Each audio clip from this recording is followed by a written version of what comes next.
Bueno, en esta primera charla los voy a entretener con en qué consiste la génesis y revelación funcional del eje hipotálamo hipofisiario, que está graficado en esta diapositiva, conforma nada más que este sector del cerebro, donde está el infundíbulo correspondiente al tercer ventrículo, en la zona inferior la eminencia media, en la pared posterior el núcleo arcuato, y por debajo de él la hipófisis anterior, la hipófisis posterior, por supuesto, pendiendo del tallo hipofisiario. En la siguiente diapositiva tenemos una representación gráfica de cómo se genera el eje hipotálamo hipofisiario. Comienza muy temprano en la vida, a partir de una invaginación del piso del tercer ventrículo hacia la faringe y una evaginación de la faringe hacia el piso del tercer ventrículo, que es la llamada bolsa de Rathke, que se van a unir, y muy temprano, allá por el día 65, el día 65 en la génesis humana es un día clave porque es el día del final de la organogénesis humana. Los 65 días de la concepción concluye la organogénesis. Hasta ese día el ser humano es sensible a los agentes teratógenos. De ahí en adelante pierde la sensibilidad a los agentes teratógenos. El eje hipotálamo hipofisiario difiere anatómicamente muchísimo entre el ratón o roedores en general, el perro y el humano. Son bastante diferentes y por ende considerar a los roedores como modelos experimentales útiles para evaluar la funcionalidad del eje es, digamos, poco consistente. En cambio, el mono tiene una estructura muy similar a la humana y, bueno, yo trabajo con monos, por eso les voy a hablar de ellos, y van a ver las similitudes respecto al humano. Si uno se pregunta si existe alguna diferencia en la conformación, en la estructura del eje hipotálamo hipofisiario entre el macho y la hembra, les tengo que decir que ninguna diferencia. Son exactamente iguales en la conformación anatómica de uno y otro. Por ende, deduzcan que las grandes diferencias funcionales son debidas a otra razón, no que tenemos una hipófisis distinta, distinta en un hipotálamo distinto, célula hipotalámica distinta. No, es la función la que difiere. Y yo les voy a mostrar cuáles son las bases que determinan esas diferencias. Desde muy pequeños uno nota clarísimas diferencias entre el nene y la nena, pero no son diferencias atribuibles al eje hipotálamo hipofisiario, no tienen absolutamente nada que ver. Son todas estas diferencias atribuibles a este SNP, a este cromosoma, el cromosoma Y, que es el determinante de las diferencias funcionales del eje hipotálamo hipofisiario y por ende del eje gonadal entre el macho y la hembra. Y específicamente una región del cromosoma Y, es esta región que contiene toda esta serie de genes, y uno de los cuales es el fundamental, el SRI o el sex relacionado, sex determinant, no sé cuánto,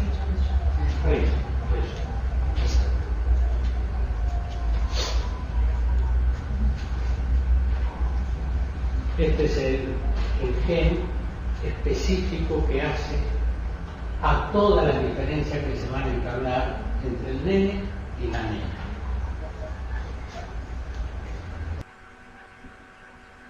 Pero el cromosoma Y no tiene solamente esos genes. Para que tengan una idea, hay 121 genes más. Y solo 2 de esos genes, que desde el principio, no me digan quién es, y uno que anda por acá al final, que tiene su correspondiente en el X. Todos los demás son exclusivos de Y. Entonces, la totalidad de estos genes no hacen la función, sino la conformación macho-hembra. Pero está en el cromosoma Y, que es el responsable de todo.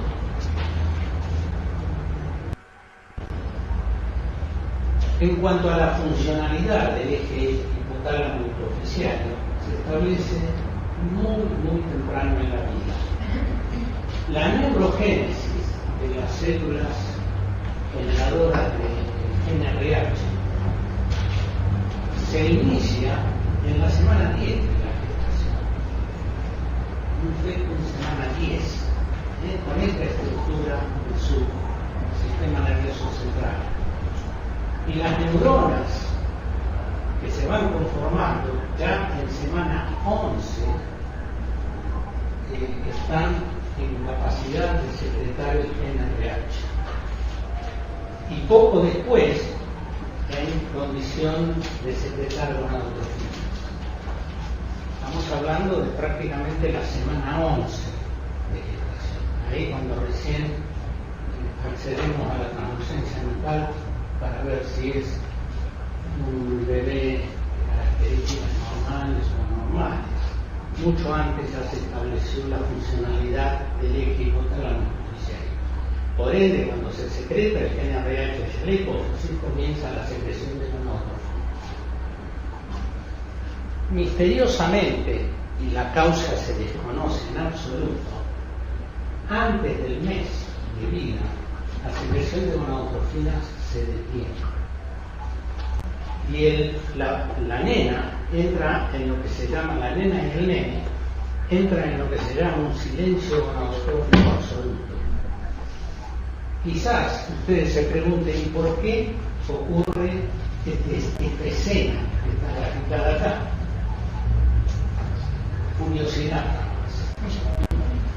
Preguntan por el pito, preguntan qué vos tenés ahí, pero no tiene sentido sexual alguno, no hace a la capacidad funcional de la hipófisis y el hipotálamo.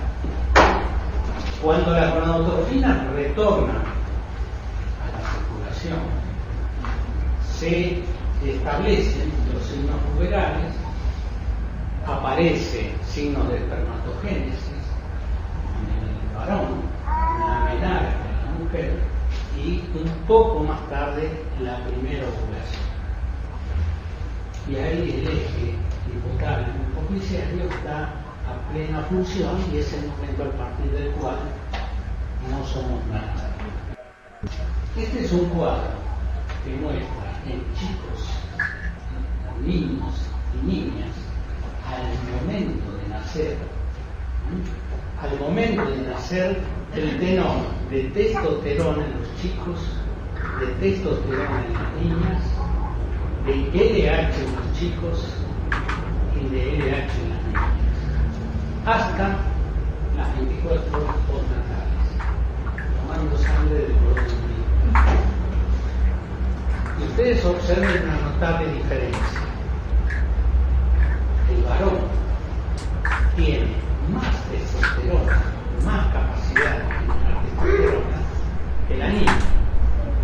Y eso se debe a que tiene, por supuesto, más LH. Es decir, que ya está funcionando al nacer el eje hipotálamo hipófiso gonadal. Los niveles de estradiol en el macho, en el nene y la nena son casi idénticos, no distintos.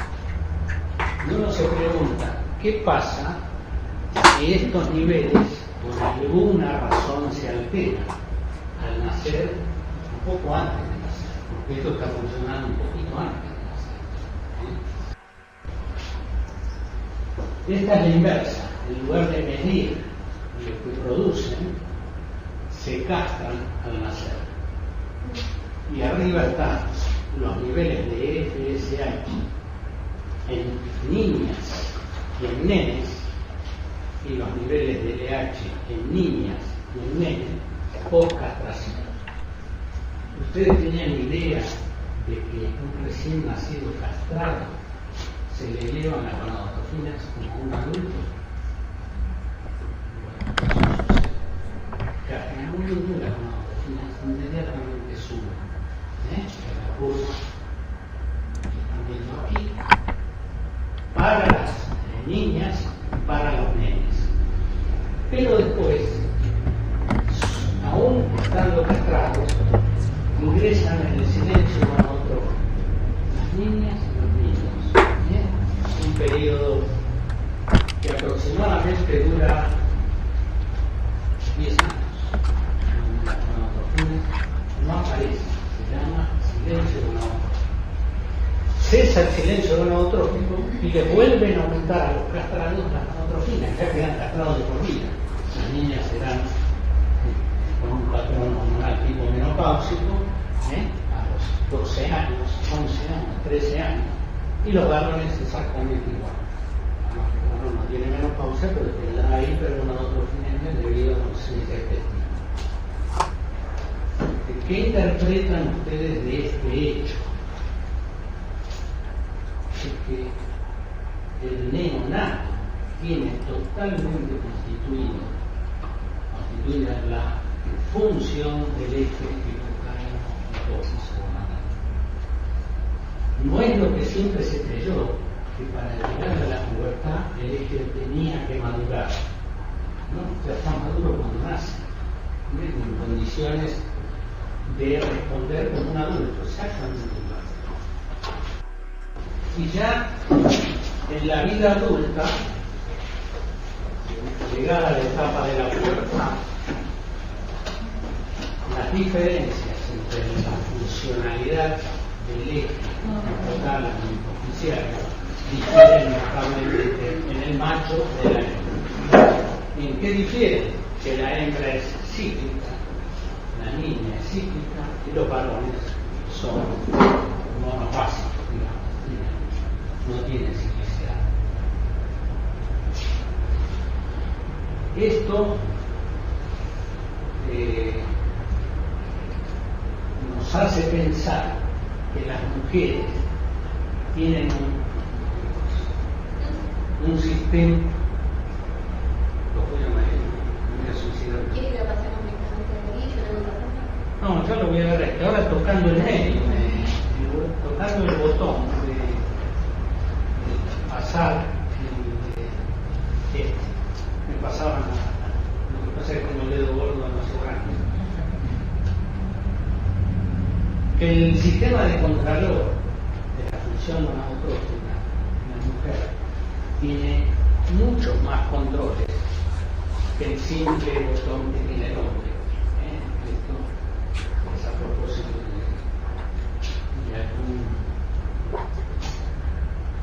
alguien se le ocurrió pensar que la mujer tenía este tipo de contralor de todas sus funciones, mientras que el hombre con un solo botoncito.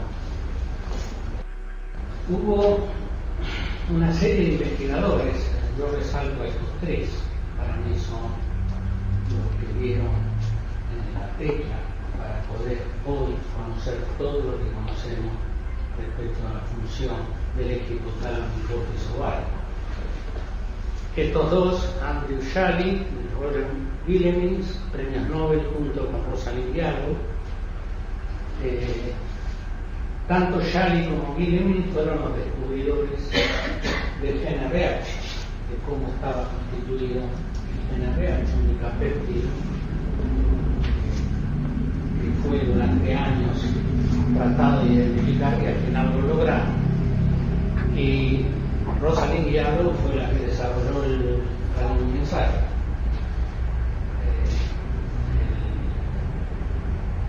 El 30 de mayo, dentro de 2 días, van a ser 4 años que falleció Rosalind, en el 2011, 39 de 2011. Y la figura del fisiólogo notable que logró descifrar todos los mecanismos de feedback y la intermediación de los genes RH fue Ernest Nobil.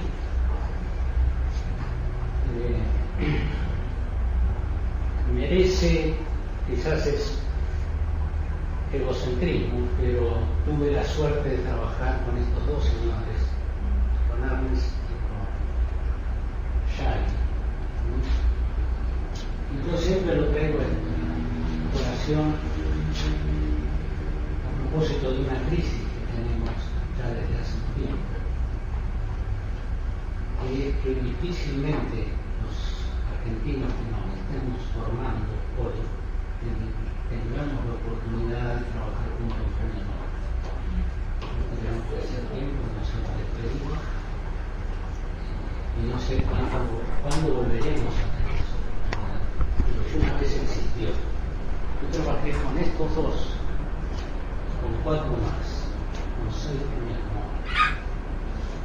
Trabajé acá en Argentina y trabajé en el exterior. Y me formé con ellos. Y hoy quiero averiguar quiénes se formaron en un premio Nobel. Y bueno, alguna argentina que reside en el exterior, no que esté acá. Respecto a la configuración de la molécula de gen RH, posterior a su descubrimiento, se hizo posible el cambio de la secuencia de algunos aminoácidos para lograr efectos agonistas, como son los del glucógeno, o antagonistas, como son el cetrotil, el orgalutran. Agonistas quiere decir que produce un sobreefecto sobre la neurona, sobre la célula del gonadotrófo que produce en las gonadotróficas, en la vacía gonadotrófica. Y repetidas dosis lo dejan al gonadotrófo totalmente vacío y ya ahí se parece a un antagonista. En cambio, el antagonista ocupa el receptor del gen RH, pero no determina efecto. La célula del gonadotrófo sigue cargada con el gen RH.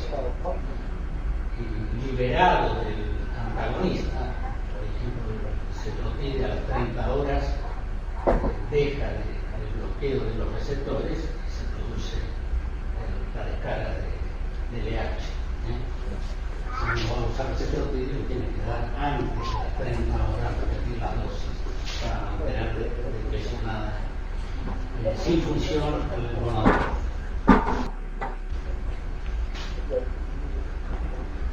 Una de las, cuando se descubre y se logran anticuerpos antigen RH y se discutía si el problema era madurativo o no madurativo del hipotálamo respecto a la adquisición de la función gonadotrófica, fue inmunohistoquímicamente en 3 periodos claves: neonato,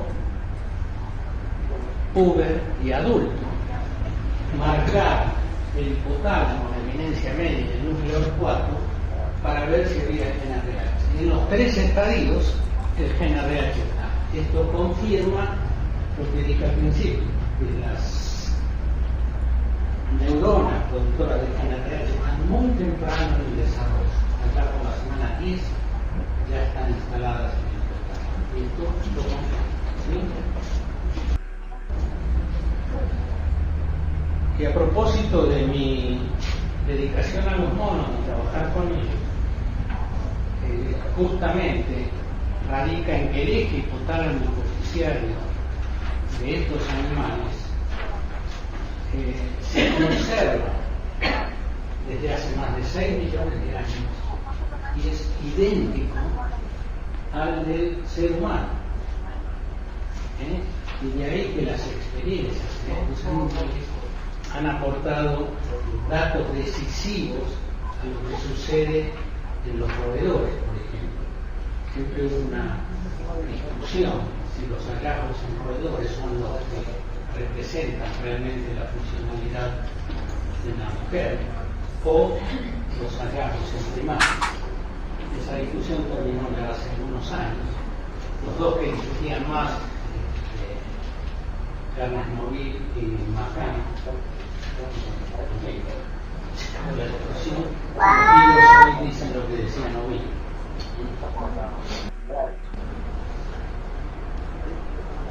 ¿Cómo fue posible llegar a averiguar el modo de función del GNRH con autótrofos y la interacción con los esteroides colaterales?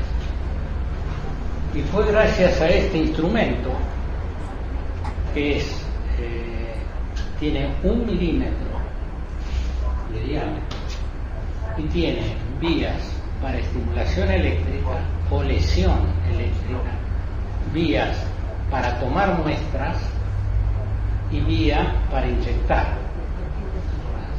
Y esto se introducía a través de un equipo estereotáxico en el área hipotalámica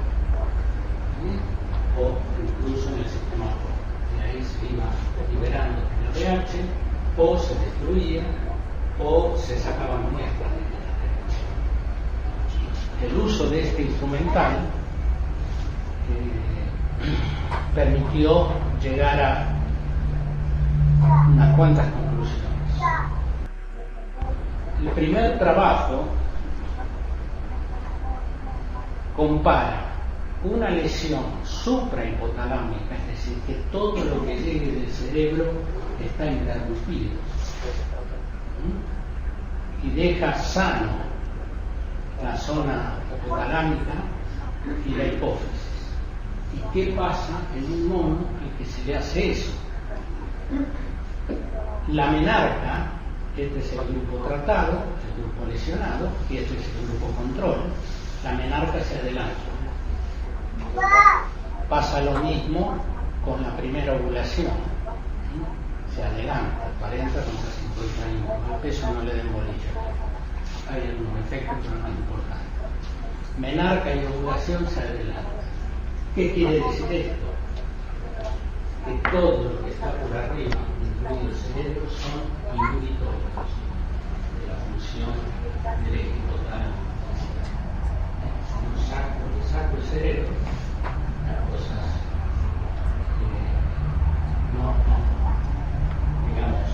se aceleran más el potencial reproductivo, la secreción, el modo funcional de la hipófisis y el hipotálamo. En cambio, si lesiono la eminencia media, voy a tener el efecto inverso. Se retarda la menarca y se retarda la primera ovulación. Con lo cual, las lesiones hipotalámicas son nocivas para el desarrollo funcional hipófisis gonadal.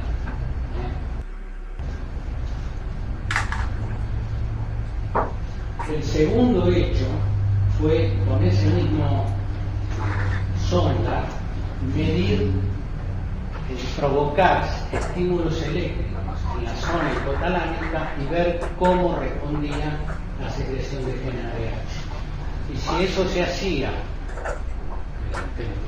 ya me estaba acostumbrando a fracasar, si eso se hacía en la etapa puberal, uno obtenía pulsos de GNRH desordenados. A cada estímulo había un pulso de GNRH, pero con un ligero desorden, podía haber 1 o 2 pulsos.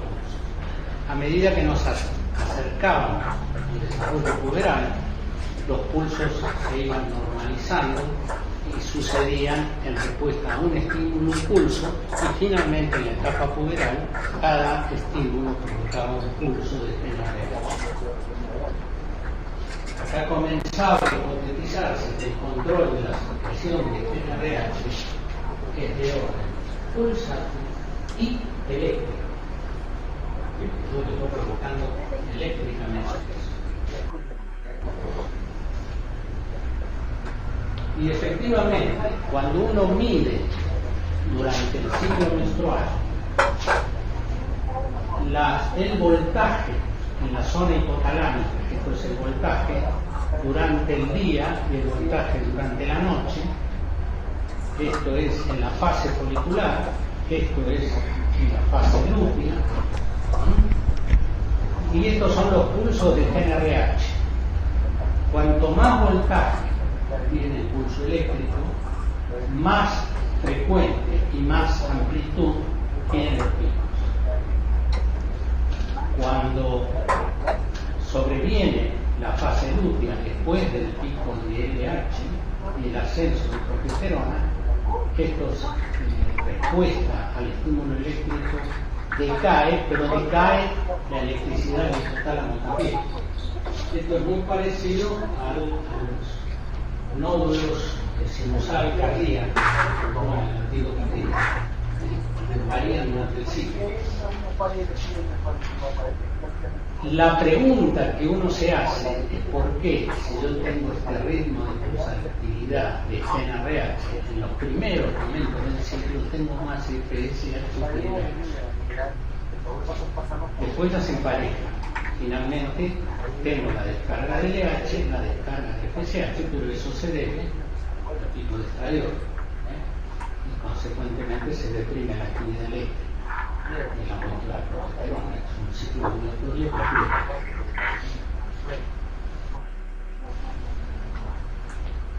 Esto es un esquema que representa todos los pulsos. Tiene en línea negra la secreción de LH, en línea roja la secreción de FSH, en línea gris oscura tienen el pulso eléctrico y en línea gris, en área gris clara, tienen el pulso de GnRH. Simplemente la FSH aumenta con los pulsos, porque la vida media de la FSH es de 3 a 4 horas, mientras que la vida media de la LH es 20 minutos. ¿Qué quiere decir eso?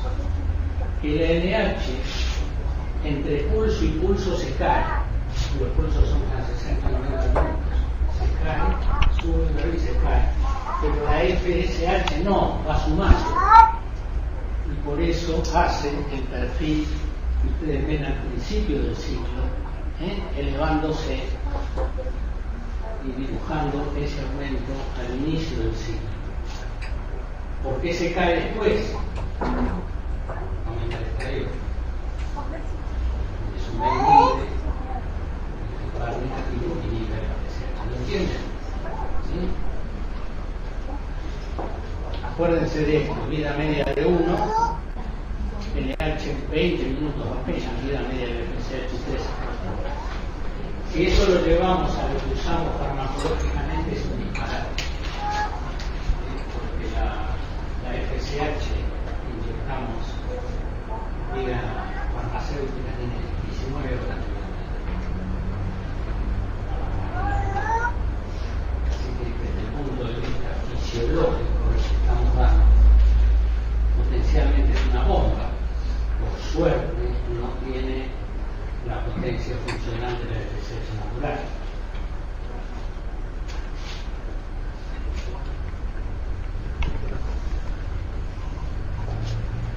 Este es un ejemplo, porque a mí me tocó aprender cosas de las cuales hoy no se habla, que son tan vigentes, como hace 40 o 50 años, que es el control de la secreción de prolamina. Yo les traigo a colación este gráfico, en el cual vuelvo a insistir, está la actividad eléctrica del hipotálamo máximo, que va a determinar la subida de estradiol, la descarga de LH, la subida de progesterona, ciclo ovulatorio, ¿no? Después se me viene abajo, con la progesterona alta se me cae la actividad eléctrica. Pero fíjense qué pasa si yo pongo a un bebé a lactar con esa fase lútea a la mamá. Ese hecho induce un aumento de prolactina bastante significativo, y durante todo ese periodo esto no existe, ni pico de LH, ni pico de estradiol, ni subida de progesterona. Así que los cambios. Esto Esto es fisiológico, lactancia. Pero en una mujer que tiene una hiperprolactinemia le pasa exactamente esto.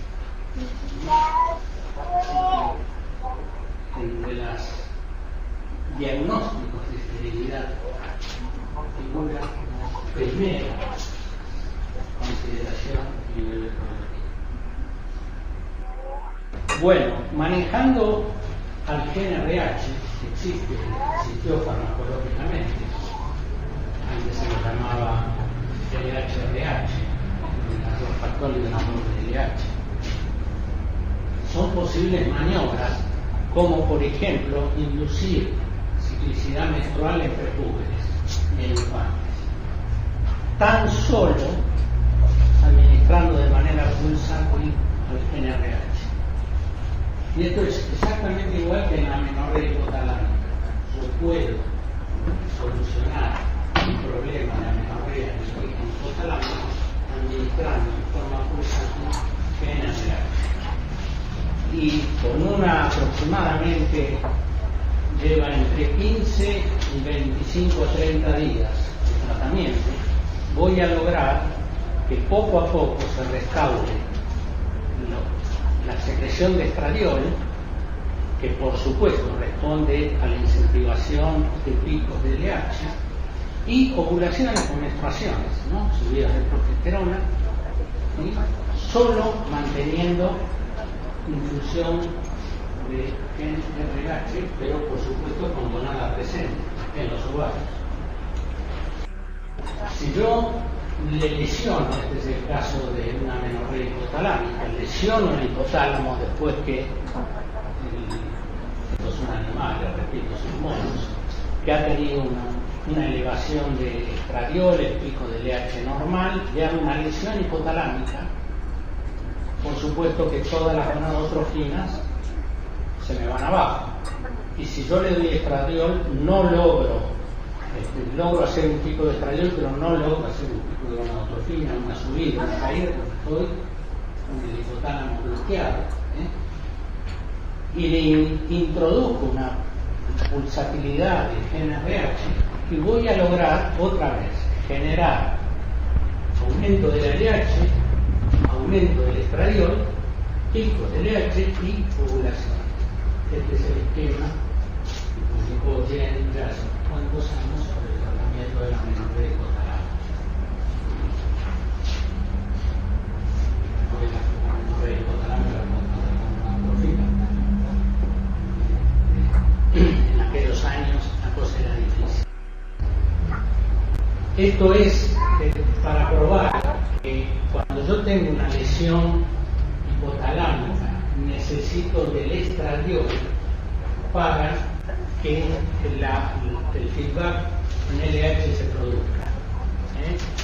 Son animales castrados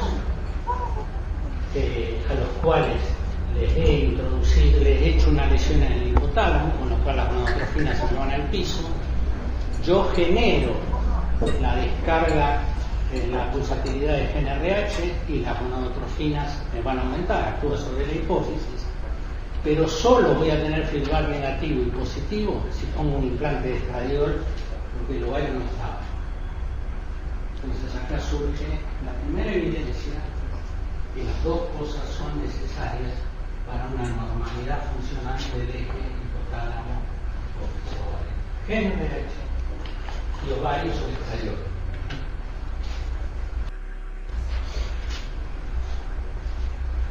Y la evolución de lo que hemos visto desde la vida infantil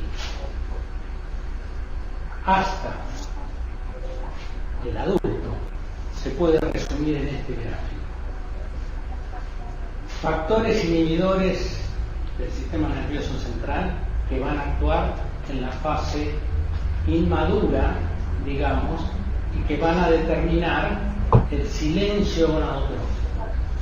A los mayores responsables de eso se los señaló al ácido gamma aminotírico, GABA, y al neuropeptido I. Y después, a medida que maduramos, van apareciendo otros neuromoduladores que van a aumentar la respuesta a los pulsos del gen RH. Se va a ir el silencio gonadotrófico y va a empezar a haber una secuencia normal de pulsos del gen RH, con lo cual se van a establecer los fenómenos de menarca y ovulación en la mujer. En el varón ocurre exactamente lo mismo, cuando uno ovula, y si yo grafico o resumo lo que les acabo de mostrar en este gráfico, que es actividad eléctrica hipotalámica, pulso de gen RH durante la fase folicular, determinan el aumento de estradiol, pico de estradiol, pico de LH, se cae la actividad eléctrica hipotalámica, aumenta la progesterona y está así consolidado un ciclo menstrual. Yo acá puse una sustancia de la cual se está hablando actualmente, que se llama crispeptina. Es también un neuropéptido aislado del hipotálamo y que se lo considera el más potente de los moduladores de la secreción de gen RH. Bajo el estímulo eléctrico de la crispeptina es capaz de aumentar la secreción de gen RH o inhibirla por interacción con otros neuropéptidos. Es un complejo neuropeptídico que puede modular la respuesta al estímulo eléctrico del gen RH. Con el gen RH como herramienta diagnóstica se trabajó muchísimo. Y estos son gráficos viejos, pero demuestran la dependencia de la respuesta del gen RH de los niveles de estradiol. Si yo hago pruebas repetidas de gen RH, ustedes sabían, ¿se acuerdan cómo se hacía la prueba de LH-RH, la amenorrea hipotalámica? El inyectar el LH-RH o gen RH y tomar muestra a los 5, 15, 30 minutos y uno tenía el disparo de la LH si se trataba de una amenorrea hipotalámica. Pero si esa prueba yo la hago repetidamente durante el ciclo, en la fase inicial, en la fase temprana, en la fase tardía y en el medio ciclo, le voy inyectando gen RH, me encuentro con esta respuesta. ¿Y a qué se debe que en el medio ciclo yo tenga mayor respuesta al gen RH? Al nivel de estradiol que está marcado en rojo, que llega a su máximo.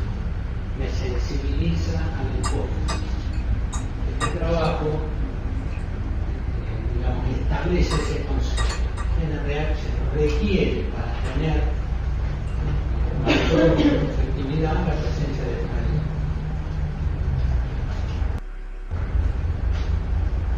La inversa. Yo con estradiol solo puedo inducir la descarga de LH y electricidad, la descarga masculina. Sí, pero necesito que deje en LH. Inyectando en la fase folicular en una paciente que ya tiene niveles previos de estradiol, una dosis de estradiol es capaz de crear el feedback negativo y a las 40 horas me da el pico de LH. Después, la LH cae, hace una curva tal cual la espontánea generada por un pico de estradiol. Exactamente la misma. Este gráfico lo muestro porque veo con cierta sorpresa a muchas pacientes tratadas con estradiol en la fase folicular para mejorar el endometrio y se están mandando la macana del ciclo. Esas pacientes, si ya tienen estradiol previo y ustedes le dan estradiol en el día 9 del ciclo, 8 del ciclo, lo que van a hacer es esto: una descarga de LH, luteinización del folículo y una ovulación. El folículo se luteinizó, sí va a ser una fase lútea, pero no va a haber puesto a ovular. El estradiol es una herramienta de doble filo. Si lo voy a usar, lo tengo que usar a dosis mínimas.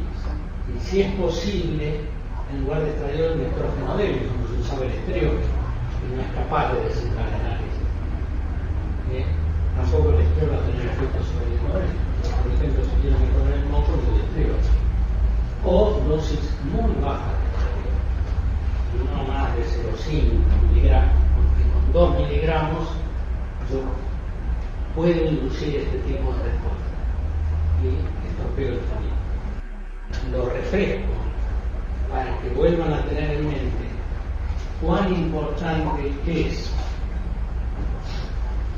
la preservación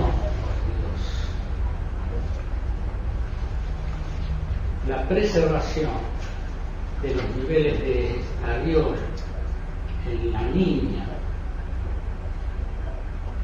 y que no le ocurra lo que le ocurre al macho, que es este aumento de testosterona, para el futuro reproductivo de esa niña. Después al nacer, miren qué pasa si una niña al nacer recibe tamoxifeno. La etapa prenatal inmediata es postnatal.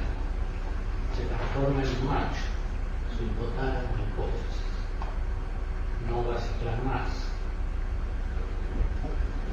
Y tamoxifeno, que es un antiestrógeno. Porque estoy bajando la relación estradiol-testosterona, con lo cual incremento el daño por el riesgo que produce el aumento de testosterona en un neonato. Y lo mismo pasa si esa niña, ese recién nacido, recibió andrógenos en exceso, porque la madre tenía problemas, recibía andrógenos, o una hiperplasia suprarrenal congénita, exceso de andrógenos, y va a pasar lo mismo. No va a ciclar y va a tener una curva plana de gonadotropina, tal cual un macho. Y este es el perfil esquemático total del macho en comparación con la hembra. La hembra es la que cicla, y el macho o la hembra androgenizada o tratada con antiestrógenos van a tener este patrón plano tanto en la secreción de genes RH como en la gonadotropina y por supuesto en los niveles andrógenos en el macho.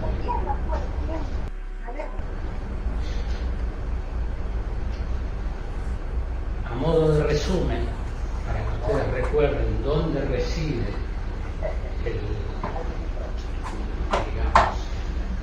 el eje de la cuestión, dónde está.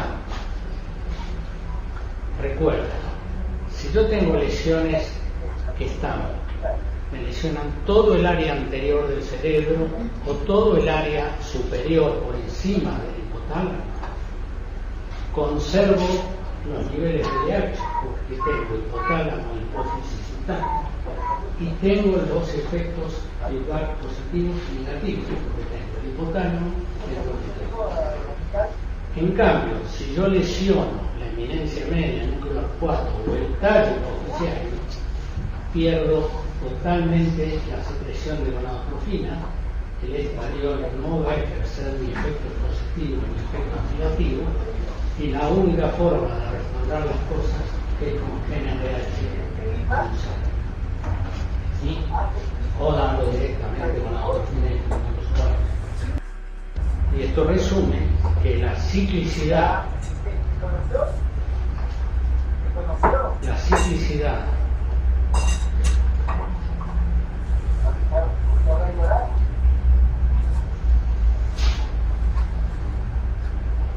de una mujer en su vida reproductiva, su ciclo reproductivo, depende de la presencia de genes RH hipotalámico y de la llegada del estradiol desde el ovario.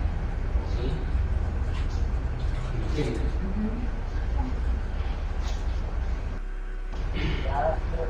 Hablando de la quispectina y otros alimentos como el estrés, los grupos corticoides, les muestro de qué manera se distribuyen las neuronas en el hipotálamo, en las zonas subregulares, eminencia media, y cómo una neurona la de GNRH se abraza a un axón de una neurona productora de corticotrófico de infarto o productora de leptina.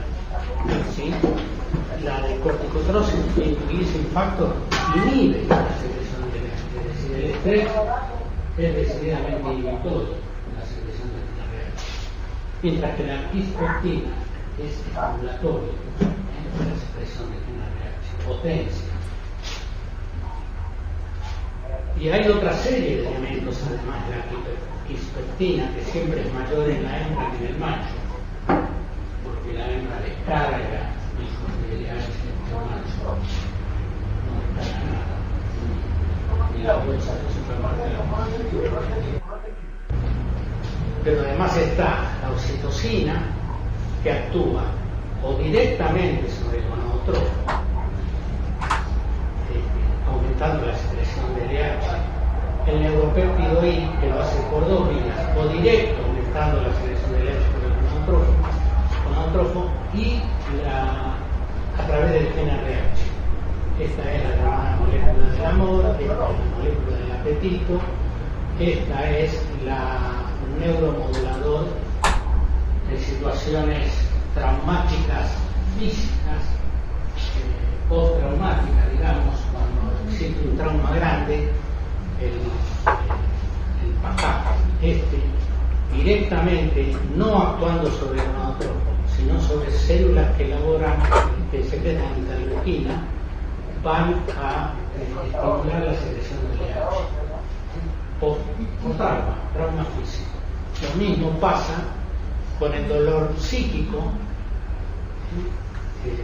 productos a partir de células no gonadotróficos, esto no se los conoce cuáles son, inhiben GNRH, inhiben y producen la secreción per se de LH. Y la sustancia P, dolor y reacción visceral, también inhiben la secreción de GNRH, pero estimulan al gonadotrófico para que secrete LH. Hay una serie de circunstancias manejadas por neuropéptidos que lo que hacen es hacer descargar LH. ¿Y qué pasa con la descarga fuera del lugar del LH?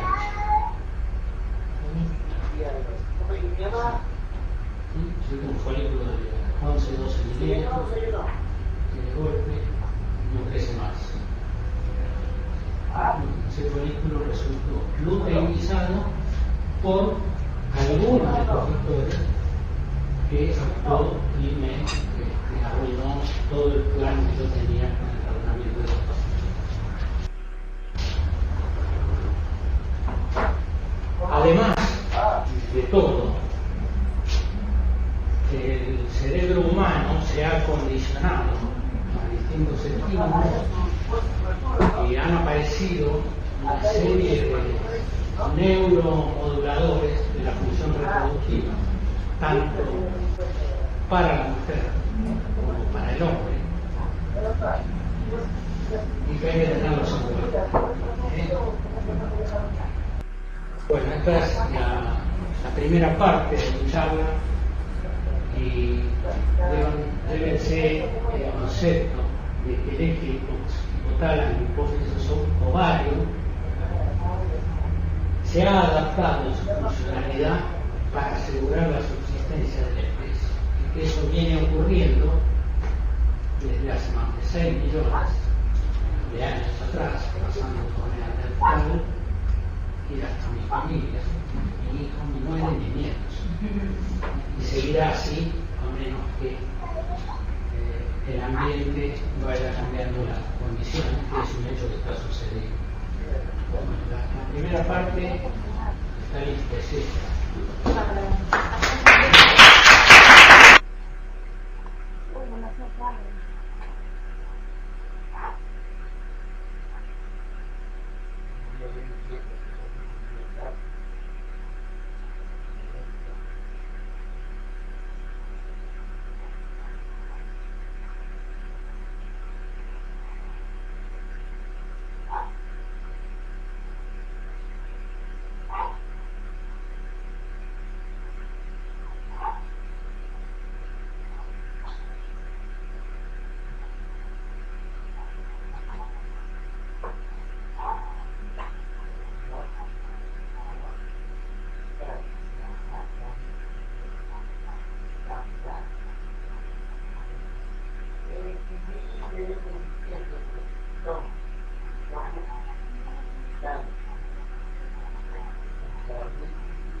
¿no?